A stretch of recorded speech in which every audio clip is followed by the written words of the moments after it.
సరే, ఇందాక మీరు స్కూల్స్, కాలేజెస్, పేరెంట్స్ బాధ్యులు అన్నారు. సో వాళ్ళు ఏ విధంగా బాధ్యులు అవుతారు?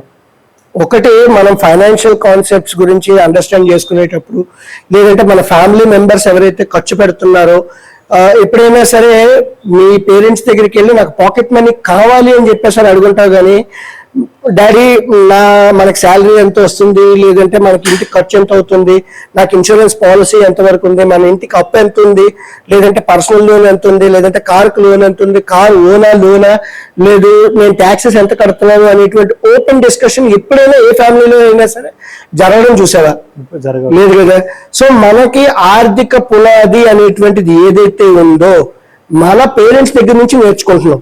సో ఇండియాలో ఉన్నటువంటిది unregulated investments versus regulated investments అని చెప్పేసి మనం మాట్లాడుతుంటాం. రీసెంట్ గా మాదాపూర్ లో 20 కోట్ల రూపాయల చిట్ ఫండ్స్ అనేటువంటిది ఎగేసుకొని వెళ్ళిపోవడం జరిగింది.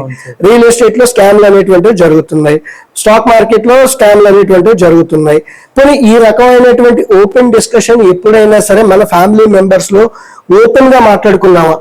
హెల్త్ గురించి మాట్లాడుకుంటాం, ఇవాళ సాయంత్రం కూర వండుకోవాలి, లేకపోతే మధ్యాహ్నానికి చికెన్ కావాలా, మటన్ కావాలా, సాయంత్రానికి సినిమాకి ఏ సినిమాకి వెళ్ళాలి, వెంకటేశ్వర సినిమాకి వెళ్ళాలా, బాలకృష్ణ సినిమాకి వెళ్ళాలా, నాని సినిమాకి వెళ్ళాలా, పోనీ ఓకే రేపు సంవత్సరం అంటే 10th అయిపోయిన తర్వాత ఇంటర్ ఏ కాలేజీలో జాయిన్ చేయాలి, పోనీ ఇది కూడా కాదు, కాలేజీ అయిపోయిన తర్వాత ఏంటంటే మన పిల్లాడికి ఏ ఉద్యోగం వస్తే బాగుంటది, ఈ టైప్ ఆఫ్ డిస్కషన్ చేస్తారు. కానీ ప్రతిరోజు ఖర్చు పెట్టుకునేటువంటి డబ్బుల గురించి ఓపెన్ గా ఎప్పుడూ మాట్లాడింది లేదు కదా.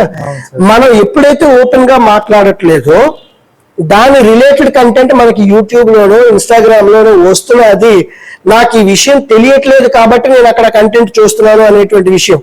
చిన్న ఎగ్జాంపుల్, స్కూల్లో సెక్స్ గురించి ఎడ్యుకేషన్ అనేటువంటి మేబీ 1 క్లాస్ 2 క్లాసులోనే చెప్తారు. బట్ ఇప్పుడు ఎడిక్ట్ అవుతున్న వాళ్ళ తాలూకా పాన్ రిలేటెడ్ ఎడిక్షన్ చూసుకునేటప్పుడు పిల్లలు ఎందుకు ఎక్కువ మంది ఎడిక్ట్ అవుతున్నారు దానికి? ఎందుకంటే ఎక్కడ ఓపెన్ డిస్కషన్ అనేటువంటిది లేకపోవడం వల్లే. రెండో పాయింట్, ఇప్పుడు మనీ రిలేటెడ్ కైండ్ ఆఫ్ ఈ ఫైనాన్షియల్ పాన్ కి ఎడిక్ట్ అవ్వడానికి కూడా కారణం ఏంటంటే ఒక రకంగా పేరెంట్స్ అని చెప్పేసి చెప్పుకోవచ్చు. రెండోది స్కూల్స్ ఆర్ ఎడ్యుకేషనల్ సిస్టమ్ ఏదైతే ఉందో దాంట్లో క్లియర్ కట్ గా చెప్పుకోవాలి. అండ్ రాబర్ట్ కియోసాకి తాలూకా సిద్ధాంతం ప్రకారం అయితే స్కూల్స్ లో ఫైనాన్షియల్ ఎడ్యుకేషన్ లేకపోవడం అనేటువంటిది ఒక పెద్ద కాన్స్పిరసీ థియరీ అని చెప్పేసి రాబర్ట్ కియోసాకి చెప్పడం జరిగింది. నేను చెప్పట్లేదు, రాబర్ట్ కియోసాకి చెప్పారు. And at the same time think and grow rich లో చూసుకునేటప్పుడు కూడా ఒక టీమ్ ని ఎలా బిల్డ్ చేసుకోవాలి, ఒక బిజినెస్ ని ఎలా బిల్డ్ చేయాలి అనేటువంటి పద్ధతుల్లో చెప్పడం జరుగుతూ ఉంటుంది. బట్ ఏ స్కూల్లో కంబైన్డ్ యాక్టివిటీకి అవార్డ్స్ ఇచ్చినటువంటి సందర్భాలు ఎన్ని ఉన్నాయి? నువ్వు సింగిల్ గా రన్నింగ్ చేస్తే రన్నింగ్ లో ఎవడు ఫస్ట్ వస్తే వాడికి ఇస్తాం ప్రైజు, లేకపోతే ఎలక్యూషన్ కాంపిటీషన్ లో ఎవడు ఫస్ట్ వస్తే వాడికి ప్రైజ్ ఇస్తాము. అలా కాకుండా ఒక గ్రూప్ రిలేటెడ్ యాక్టివిటీస్ కి మేబీ క్రికెట్, హాకీ, కబడ్డీ ఇలాంటి పక్కన పెట్టేస్తే ఒక groupism kind of orientation kind of యాక్టివిటీతో ప్రోత్సహించినవి ఏమైనా ఉన్నాయా? ఒక కంపెనీలో ఎంప్లాయీస్ అందరూ కలిపి పనిచేస్తేనే కంపెనీ నడుస్తుంది. ఒక కంపెనీలో బోర్డ్ ఆఫ్ డైరెక్టర్స్ అందరూ కలిపి పనిచేస్తేనే కంపెనీ అనేటువంటిది నిలబడుతుంది. ఈ టైప్ ఆఫ్ థాట్ ప్రాసెస్ ఇంట్లోనే ఉండదు, స్కూల్స్ లోనే ఉండదు. కానీ మళ్ళీ జాబ్ చేసేటప్పుడు ఏంటంటే లాంగ్ రన్ లో లాంజివిటీ కావాలి, నా పిల్లలకి మంచి జాబ్ రావాలి అనేటువంటి పద్ధతుల్లో చెప్తూ ఉంటాం.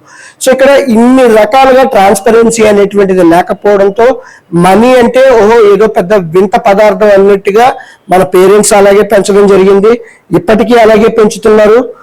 స్కూల్స్ లో అవగాహన అంటే ఫైనాన్షియల్ లిటరసీ కోసం ఏదైనా ఈవెంట్కి వెళ్తే ఓకే నీకేం వస్తుంది అనేటువంటి పద్ధతుల్లో ఆలోచిస్తున్నారు తప్పించి అంటే పిల్లలకి ఏమొస్తుంది అనేటువంటి థాట్ ప్రాసెస్ లో స్కూల్స్ కూడా చాలా తక్కువ ఉన్నాయని చెప్పేసి చెప్పుకోవచ్చు.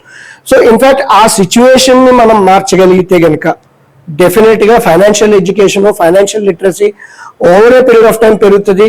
ఇఫ్ ఇన్ఫ్లుయెన్సర్స్ ఉన్నటువంటి డిమాండ్ కన్నా కూడా మన ఫైనాన్షియల్ నాలెడ్జ్ చాలా ఎక్కువ పెరుగుతుంది అని చెప్పేసి చెప్పుకోవచ్చు.